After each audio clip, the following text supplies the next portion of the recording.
It had happened when I was 10 or 11 years old.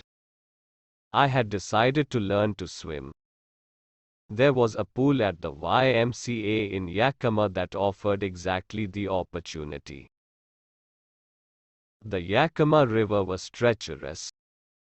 Mother continually warned against it, and kept fresh in my mind the details of each drowning in the river. But the YMCA pool was safe. It was only 2 or 3 feet deep at the shallow end, and while it was 9 feet deep at the other, the drop was gradual. I got a pair of water wings and went to the pool. I hated to walk naked into it and show my skinny legs. But I subdued my pride and did it.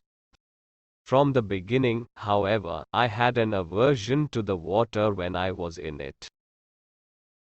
This started when I was 3 or 4 years old and father took me to the beach in California. He and I stood together in the surf. I hung on to him, yet the waves knocked me down and swept over me. I was buried in water. My breath was gone. I was frightened. Father laughed, but there was terror in my heart at the overpowering force of the waves. My introduction to the YMCA swimming pool revived unpleasant memories and stirred childish fears. But in a little while I gathered confidence. I paddled with my new water wings, watching the other boys and trying to learn by aping them. I did this 2 or 3 times on different days and was just beginning to feel at ease in the water when the misadventure happened. I went to the pool when no one else was there. The place was quiet. The water was still, and the tiled bottom was as white and clean as a bathtub. I was timid about going in alone, so I sat on the side of the pool to wait for others. I had not been there long when in came a big bruiser of a boy, probably 18 years old. He had thick hair on his chest.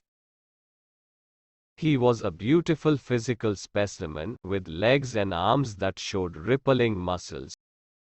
He yelled, "Hi, skinny. How'd you like to be ducked?" With that he picked me up and tossed me into the deep end. I landed in a sitting position, swallowed water, and went at once to the bottom. I was frightened, but not yet frightened out of my wits. On the way down I planned. When my feet hit the bottom, I was frightened, but not yet frightened out of my wits. On the way down I planned. When my feet hit the bottom, I would make a big jump, come to the surface, lie flat on it, and paddle to the edge of the pool. It seemed a long way down. Those 9 feet were more like 90, and before I touched bottom my lungs were ready to burst.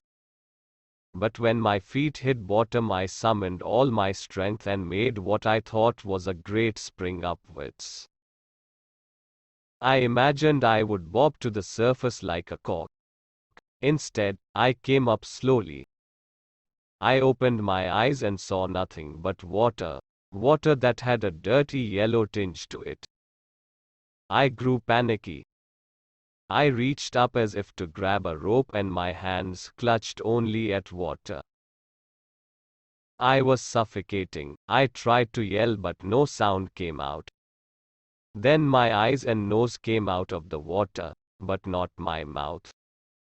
I flailed at the surface of the water, swallowed and choked. I tried to bring my legs up, but they hung as dead weights, paralyzed and rigid. A great force was pulling me under. I screamed, but only the water heard me. I had started on the long journey back to the bottom of the pool.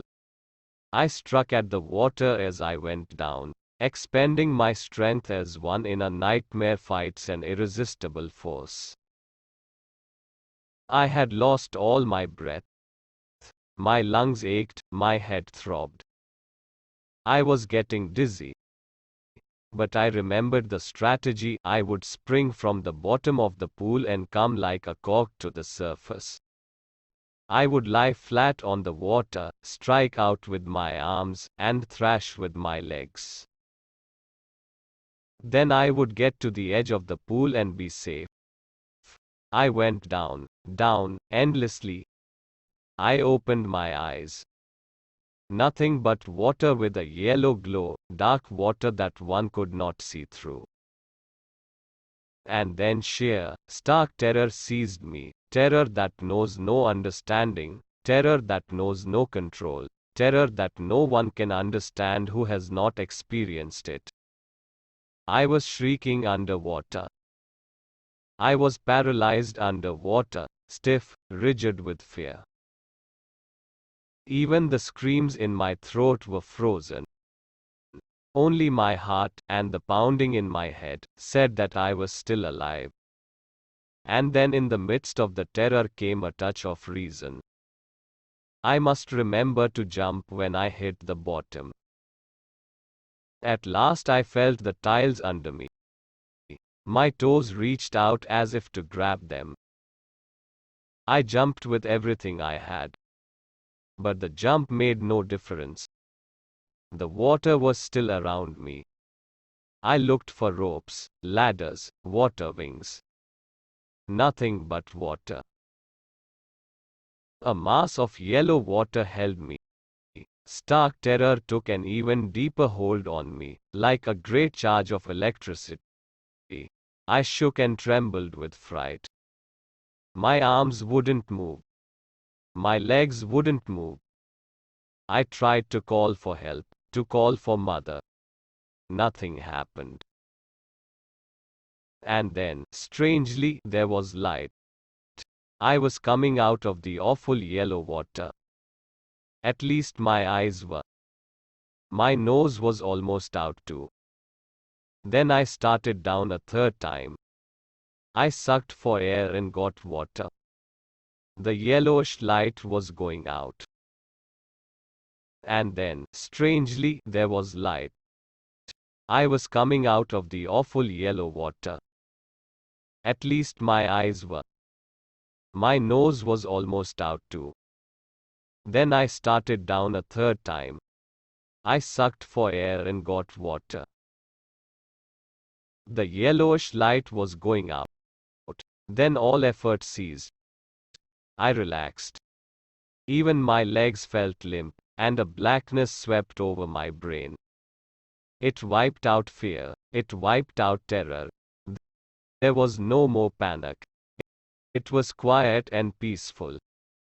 Nothing to be afraid of.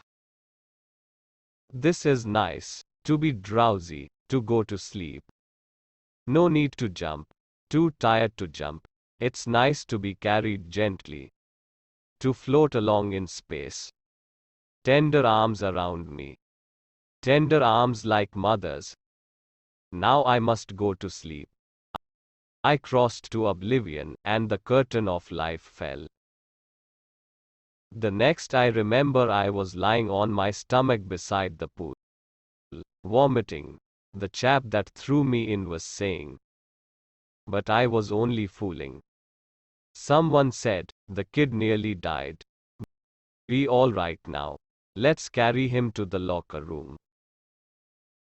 Several hours later, I walked home. I was weak and trembling. I shook and cried when I lay on my bed. I couldn't eat that night. For days a haunting fear was in my heart. The slightest exertion upset me, making me wobbly in the knees and sick to my stomach. I never went back to the pool.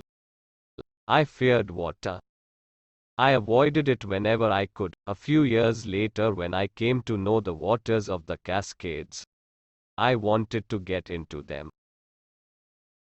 And whenever I did, whether I was wading the Taton or bumping river or bathing in warm lake of the Goat Rocks, the terror that had seized me in the pool would come back. It would take possession of me completely. My legs would become paralyzed. Icy horror would grab my heart. This handicap stayed with me as the years rolled by. In canoes on many lakes fishing for landlocked salmon, bass fishing in New Hampshire, trout fishing on the Deschutes and Metalius in Oregon. I went, the haunting fear of the water followed me.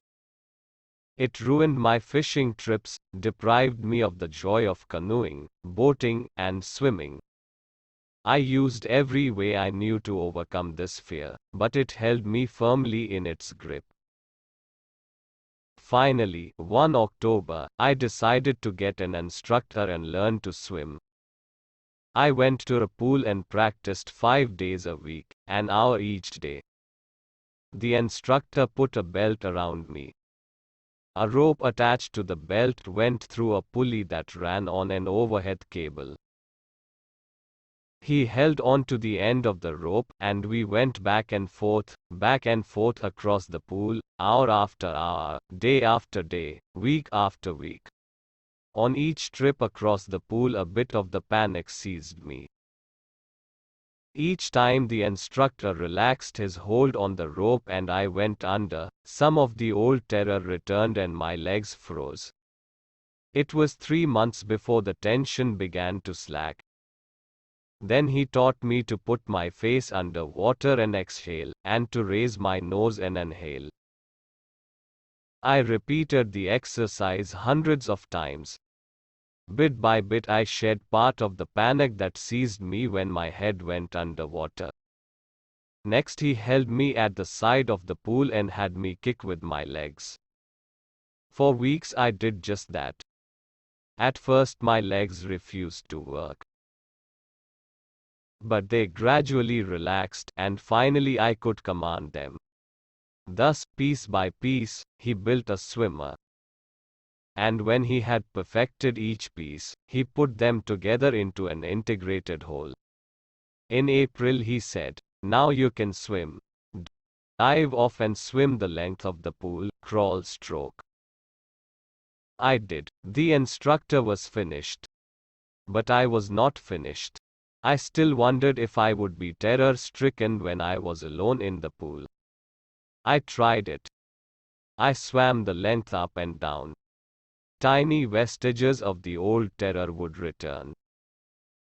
But now I could frown and say to that terror, trying to scare me, "Well, here's to you. Look." And off I'd go for another length of the pool. This went on until July. But I was still not satisfied. I was not sure that all the terror had left. So I went to Lake Wentworth in New Hampshire, dived off a dock at Triggs Island, and swam 2 miles across the lake to Stampact Island. I swam the crawl, breaststroke, side stroke, and backstroke. Only once did the terror return. When I was in the middle of the lake, I put my face under and saw nothing but bottomless water. The old sensation returned in miniature. I laughed and said, "Well, Mr. Terror, what do you think you can do to me?" It fled and I swam on. Yet I had residual doubts. At my first opportunity I hurried west, went up the Tatum to Conrad Meadows, up the Conrad Creek Trail to Meade Glacier, and camped in the high meadow by the side of Warm Lake. The next morning I stripped, dived into the lake, and swam across to the other shore and back, just as Doug Copron used to do. I shouted with joy, and Gilbert Peak returned the echo. I had conquered my fear of water. The experience had a deep meaning for me, as only those who have known stark terror and conquered it can appreciate. In death there is peace. There is terror only in the fear of death, as Roosevelt knew when he said, "All we have to fear is fear itself." Because I had experienced both the sensation of dying and the terror that fear of it can produce, the will to live somehow grew in intensity. At last I felt released, free to walk the trails and climb the peaks and to brush aside fear.